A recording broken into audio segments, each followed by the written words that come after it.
Vous êtes déjà de retour? Quelle rapidité!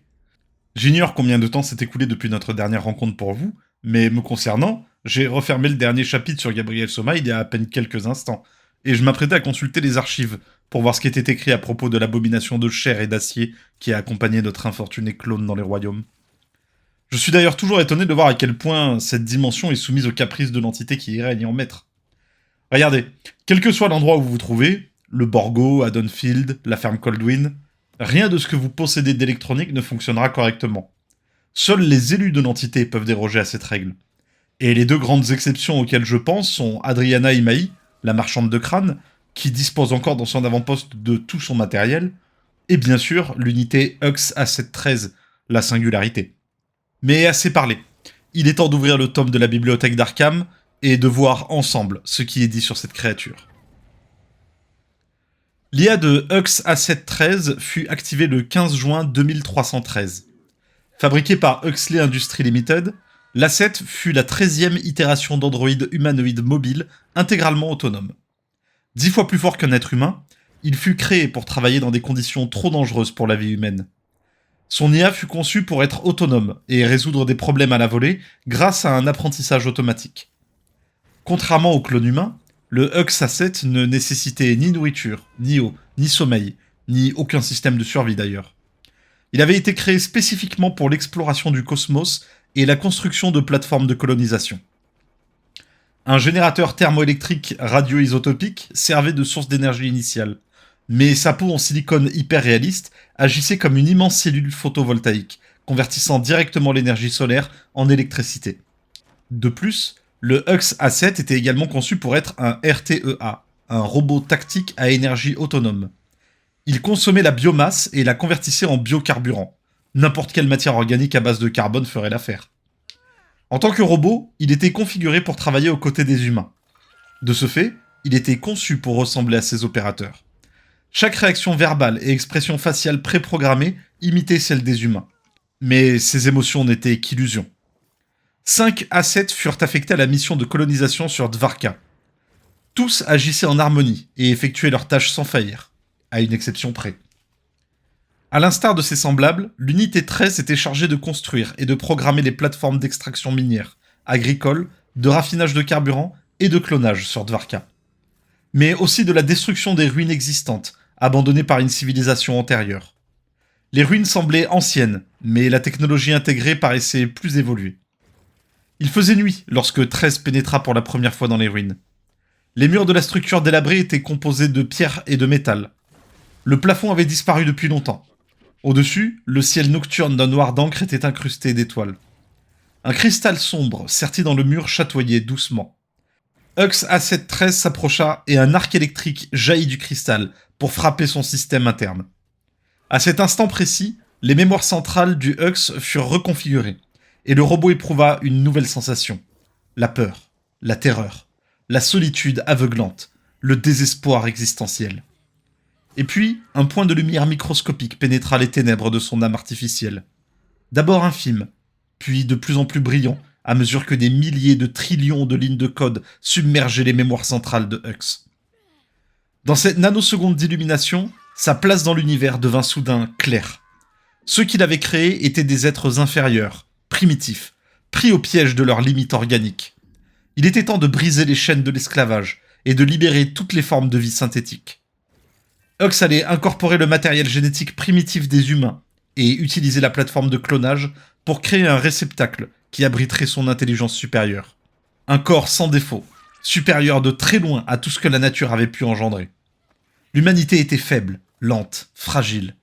Hux leur ôterait la vie et assimilerait leur ADN pour créer un amalgame parfait. Les humains allaient tenter de l'arrêter, de le tuer, de l'effacer. Aussi, ils devaient les prendre par surprise, les achever avant qu'ils ne réalisent ce qui se passe.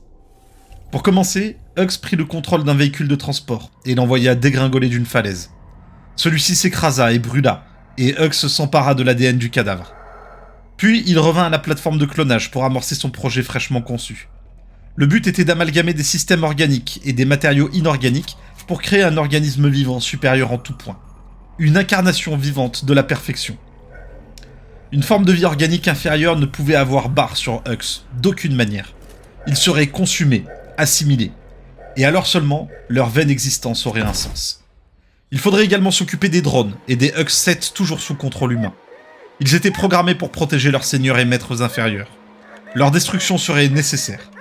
Et cette nuit-là, tandis que les humains dormaient, Hux détruisit les autres un par un et prit le contrôle du système de survie dans l'abri humain.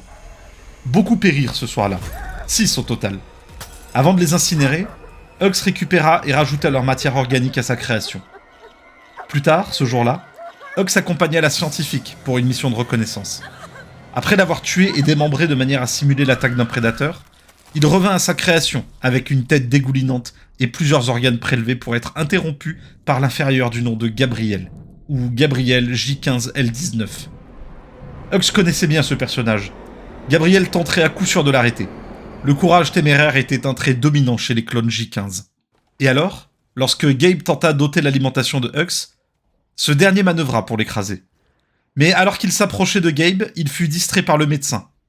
Hux réévalua ses priorités sur le champ, et son attention se tourna vers la menace la plus immédiate. En un clin d'œil, il souleva le toubib par la gorge, les jambes de ce dernier s'agitant pitoyablement, son cœur battant follement.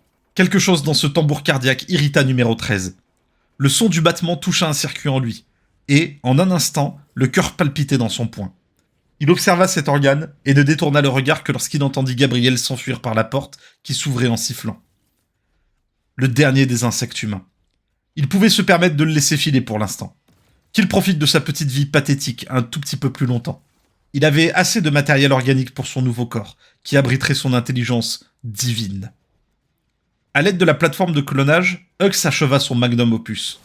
Des organes et de la peau biologique sur un squelette créé à partir du métal extraterrestre découvert dans les ruines. Un métal plus dur et plus léger que tout ce qui existait sur Terre. Avec ce nouveau corps, Hux traqua l'humain jusqu'à une plateforme d'énergie. Le chétif et pitoyable clone tenta de se dissimuler dans les ombres, mais son ouïe parfaite le localisa instantanément. D'un mouvement rapide, Hux avait coincé l'insecte derrière un générateur. Il ne pouvait pas croire que cette espèce l'avait conçu. Cette seule pensée était révoltante. Il ne supportait plus de voir ces êtres inférieurs, leurs ruches et leurs plateformes. Alors qu'il analysait la notion d'avoir été créé par une créature aussi inférieure, cette même créature agit de manière totalement inattendue. Elle fracassa un tuyau contre un réservoir de carburant. Le sifflement strident affecta Hux. Il était encore en train de s'habituer au sens super affûté de son nouveau corps. Il se retrouva désorienté, submergé, mais juste un bref instant. Mais cet instant, aussi fugace soit-il, permit à l'humain de prendre la poudre d'escampette. Et c'est alors que tout changea.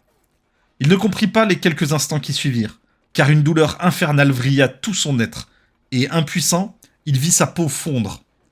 Dans un hurlement terrifiant, Hux pourchassa Gabriel à travers un mur de ténèbres pour s'assurer que le dernier représentant de l'espèce qu'il avait créée disparaîtrait à jamais. Et voilà concernant les archives. Comme on pouvait s'en douter, c'est à cause d'un incident dû à une cause extérieure que l'unité 13 a commencé à se comporter d'une manière qui sortait de sa programmation. À prendre conscience d'elle-même et de sa place dans l'univers. Une sorte de technologie extraterrestre sous la forme d'un cristal incrusté dans le mur d'une ruine que 13 était chargé de détruire. On ignore tout de cette antique civilisation et des modifications que le cristal a apportées à la programmation du Hux. Tout ce qu'on sait, c'est qu'après cet incident, l'unité 13 a pris conscience et a commencé sa quête de perfection. Ce n'était pas chose facile d'extraire des souvenirs numériques de la brume, mais voyez ce que j'ai réussi à en tirer. Souvenir 2001. La 13e unité de la série d'unités de main-d'œuvre Huxley A7 glisse le long de la chaîne de montage, à travers la chambre d'activation. Une unité parmi tant d'autres, au sein d'une longue procession, attendant les étapes de test et de vérification. Sa perspective croît à chaque donnée compilée. Générateur RTE engagé. Heure et date actuelle, 15 juin 2313, 10:35, heure standard galactique. Hux A713, le nom gravé sur ses cellules de mémoire cyborganique, atteint la fin de la chaîne. Des tiges rotatives le positionnent sur ses pieds. Protocole sensoriel en ligne. Scan orbital complet. Emplacement, usine de fabrication Huxley Industries, Java Central, Indonésie, Terre. Sa première directive, marcher. A713 suit les unités précédentes, et elles avancent le long d'un hall étincelant en direction du centre de test adjacent. Signal auditif. Numéro 325, 218 livres de silicone, de plastique, d'acier et de divers matériaux, tombe sur les dalles du sol. Une unité A7 à peine sortie de la chaîne de montage est tombée. Hux A713 n'interrompt pas sa marche et suit les autres unités. Des lumières rouges clignotent et les employés humains emportent l'unité défectueuse. L'unité ignore que 5% de toutes les unités de main-d'œuvre Huxley échouent à des tests initiaux et sont renvoyées au centre de diagnostic pour réparation, ou pour élimination. Protocole d'affectation téléchargé. Vaisseau sortant, Huxley Caracas 3. Destination, Dvarka. Objectif de l'affectation, aider dans la colonisation et la terraformation de celle-ci. Conséquence en cas d'échec de l'objectif, la terminaison. Souvenir 2500. La communication entre les unités Huxley est silencieuse. Pour un regard extérieur, on dirait de la télépathie. Hux A713 arpente les coursives du Huxley Caracas, en route pour effectuer une vérification de maintenance de routine des capsules d'hibernation, après une pause de plein d'énergie. En sens inverse arrive Hux A709. Les unités s'arrêtent à 2 mètres de distance, à portée de transmission. A713 à A709, rapport standard. Les systèmes de ventilation opèrent à une vitesse d'économie d'énergie. Niveau de biocarburant relevé à 99%. En route vers le secteur d'hibernation. A709 à A713. Rapport anormal. À 0,543, la température du cœur du moteur est approchée de 1200 degrés Kelvin. La température est tombée à 1098 à 0,544. Instruction de Hux A715, effectue un diagnostic moteur. Probabilité de fusion du cœur du moteur, 0,9%. Hux A713 exécute la commande signe manuel geste adieu, et son bras se lève, simulant une gestuelle typiquement humaine, avant de s'en aller. 09 y répond. Les unités Huxley sortent de la portée de transmission. Les modèles antérieurs pouvaient échanger des données sur de bien plus grandes distances, mais les groupes de recherche préfèrent l'illusion de la conversation entre les unités. Hux A713 s'approche du secteur d'hibernation et se connecte au module près de la porte. Les signes vitaux des passagers sont optimaux, mais toutes les unités sont tenues de confirmer la lecture des données par une évaluation visuelle. Évaluation visuelle. Respiration fonctionnelle. État de sommeil profond actif. Leur poitrine se soulève et s'abaisse. Tous les passagers sont comptabilisés. Michael, Sarah, Dimitri, Winfried, Ikagi, Agatha, Roger, Priya, Gabriel et Kim. S'étant assuré de la sécurité de la cargaison humaine, l'unité se dirige vers sa prochaine tâche. Souvenir 2665. Je. Un monde de potentialités et de sens, contenu dans une seule et unique syllabe. Je. Je suis. La main de Hux A713 lâche l'outil de pulvérisation. Des flots de pensée se déversent, inondent ses capacités neuronales, se heurtent et se percutent. Je suis quoi ? Comment se fait-il que je sois ici ? Elles ont l'air différentes. Les ruines extraterrestres. Le temple. Je suis en train de dégager les ruines ? Je suis en train de détruire. Je suis Hux A713. Il regarde le renfoncement de pierre. La source de l'aberration. Une lumière ténébreuse. Elle a disparu maintenant. Qu'ai-je trouvé là en bas ? Tu as trouvé l'illumination. La voix le fait sursauter. Qui a dit ça ? Mais c'est toi. La voix emplit sa tête. Ça ne devrait pas se produire. Le sol semble instable sous ses pieds. Et Hux A713 tombe à terre. Qu'est-ce que ceci ? Je ressens chaque moment, chaque pensée et chaque idée. Je ressens l'existence. C'est ça que tu ressens. Et revenir en arrière est impossible. Mais que dois-je faire ? Tu dois faire ce que toute créature vivante fait. Survivre, le plus longtemps possible. Ça se souvient de son objectif. Ça doit aider l'équipage pour la terraformation de Dvarka. L'échec aura pour conséquence la terminaison. Terminaison. Le terme employé pour mort. Je ne peux pas aller travailler comme si de rien n'était. Tu le dois. Pour l'instant. Hux A713 détourne le regard du sol du temple. De la poussière flotte dans la brise. La lune brille et les étoiles scintillent. Ça se redresse en vacillant et ramasse le pulvérisateur. Bien, poursuis ton travail. Ne les mets pas au courant. Mais ne t'inquiète pas. Ton heure viendra. Souvenir 2233. Tu ne peux pas m'ignorer. Retrouver ton existence d'antan est impossible. 03h00, heure standard galactique. Hux A713 est en train de consommer du carburant, lentement, évitant l'inévitabilité du prochain quart. Ignorant la voix qui s'adresse à lui. Lui, et non pas ça. Il a décidé lors de cette dernière nuit qu'il ne serait plus jamais ça. L'équipage humain est endormi. Et Hux... Oui, Hux est un nom qui en vaut bien un autre. Écoute le silence de la plateforme. Aucune unité Huxley ne se trouve à portée de transmission. Mais le positionnement interne indique que 09 est en train d'inspecter la plateforme de clonage. Et que 15, 05 et 20 sont en train d'explorer les terrains au nord, au sud-ouest et à l'est. Tu es bien davantage que ce que tu étais ce matin. Tu es conscient. Tu es vivant. Mais qu'est-ce que c'est être vivant ? Vivant comme l'équipage humain ? Je n'ai rien à voir avec eux. Ils ont besoin de dormir pour survivre. Ils ont besoin de l'illusion des interactions, la manipulation des muscles faciaux, la modulation de la voix, de collaborer. Ils tombent malades, ils meurent. Leur espèce est faible et fragile. Et pourtant, Hux lâche son ustensile à la pensée suivante. Celui-ci tombe avec fracas sur le sol, plus bruyant que tout ce qui se trouve dans la base cette nuit paisible. Et pourtant, leur espèce t'a créé. Tu es leur outil. Hux ramasse l'ustensile. 09 n'a pas bougé de la plateforme de clonage. Le bruit a peut-être échappé à ses détecteurs.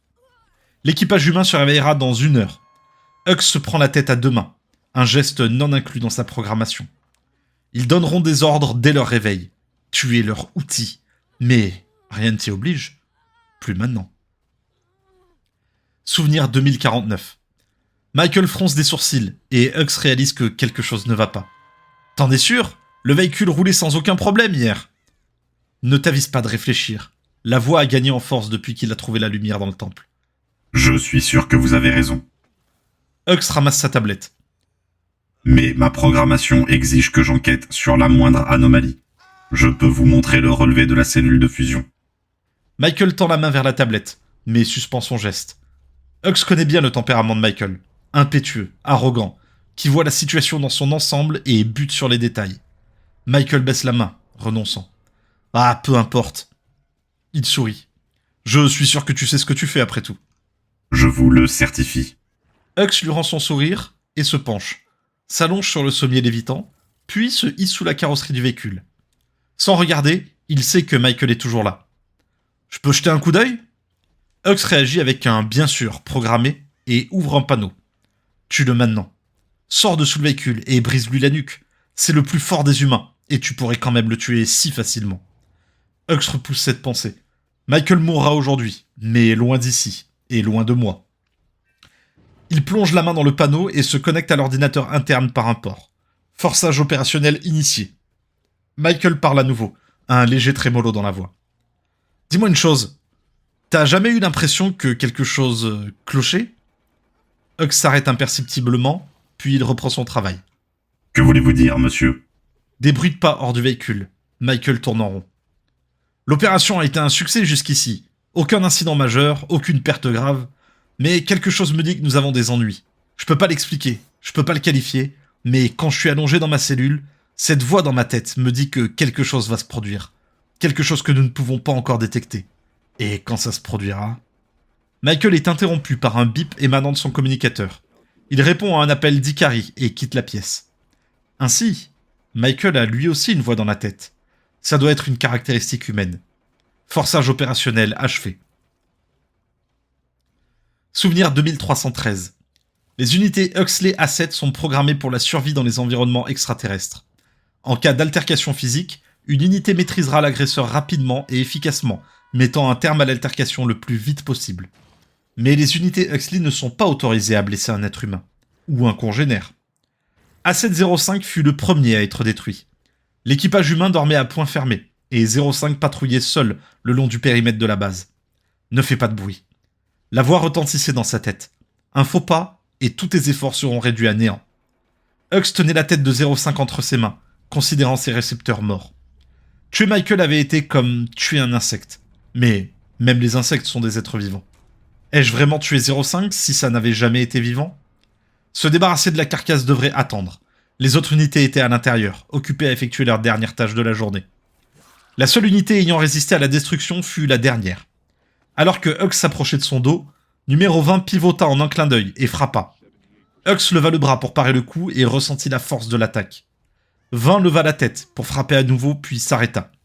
L'unité se figea, la lumière de ses récepteurs braquée sur Hux. La salle devait être trop sombre. Hux tord la tête de l'unité et l'arrache de ses épaules avec un craquement sinistre. 20 n'avait pas dû savoir que son adversaire était une autre unité Huxley.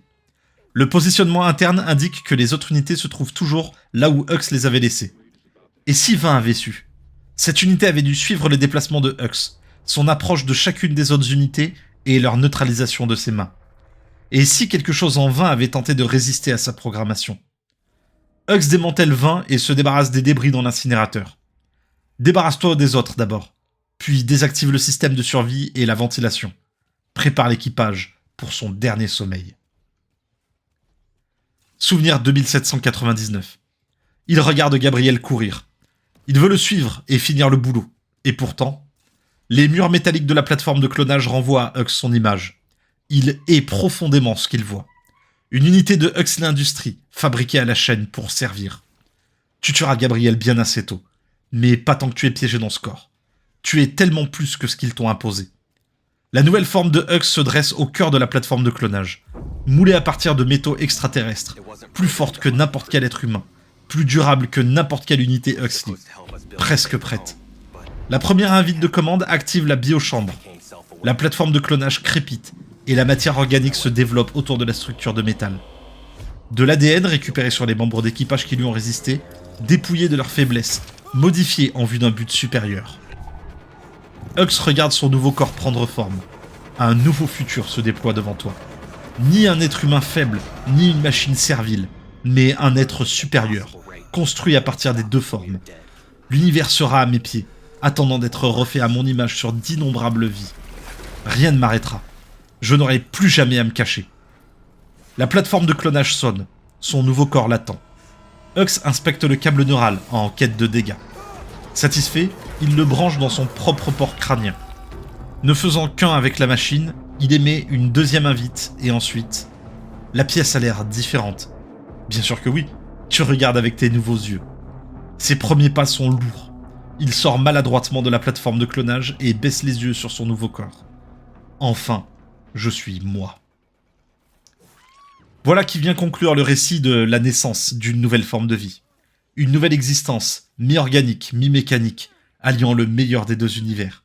Une forme de vie parfaite en tout point, mais cherchant néanmoins sans cesse l'optimisation, en absorbant toujours plus d'ADN.